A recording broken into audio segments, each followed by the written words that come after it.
Well, people have often talked about the way the pandemic accelerated certain types of things, the shift to online shopping, the shift to remote working, various types of industries where we've had to take safety measures to keep the workers safer, and often that's involved automation and increased use of electronics and digital technology.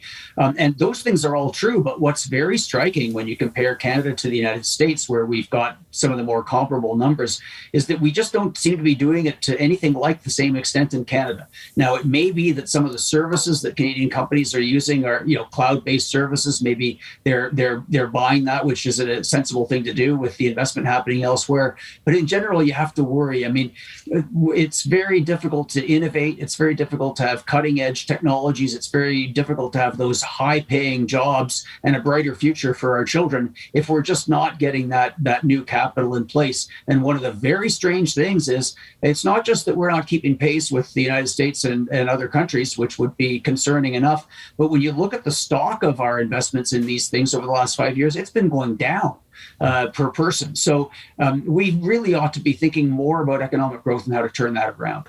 So connect the dots. You made a reference to this just now. Lower business investment and the degrading of our business stock, capital stock.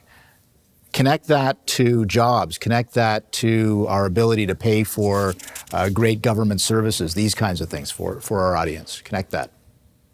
Well, everybody who works, no matter what their line of work, is going to be using some kind of capital in their job.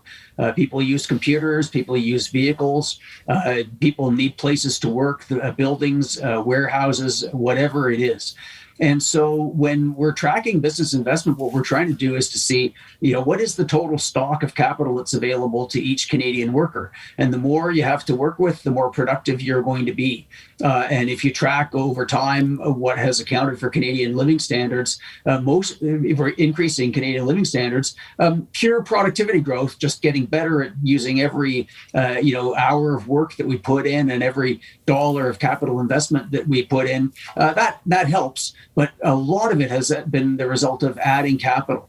And so one of the things that you have to worry about is that you're just not going to have as rapid an economic growth rate going forward. And that means slower rises in living standards.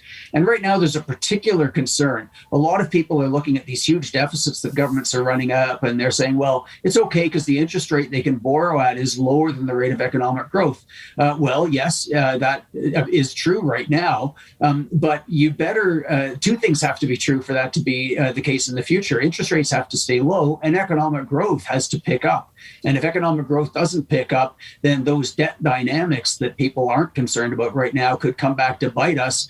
You've been in public life and you know how difficult that can be. So there are a number of reasons for us to want to get business investment up. And if all that doesn't concern people, I would just go back to that international comparison. If you think of Canadian workers, if we're playing international hockey, say, we're out there against the U.S. team and they've got the best equipment and we've got Eaton's catalogs as shin pads. I mean, you just can't do it. That's a great analogy there, but you're absolutely right.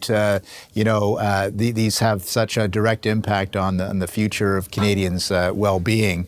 I guess the question is, and we've just got just over a minute. We might have to bump it to the next section as well. But what do you think the Canadian government should be doing about all this, if you believe that this is the major problem?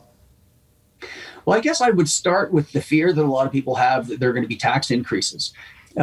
Taxes are not good for investment generally because entrepreneurs look ahead and they think, well, how much of a wedge is there going to be between whatever the return on a project is and what I'm going to get back or what the shareholders are going to get.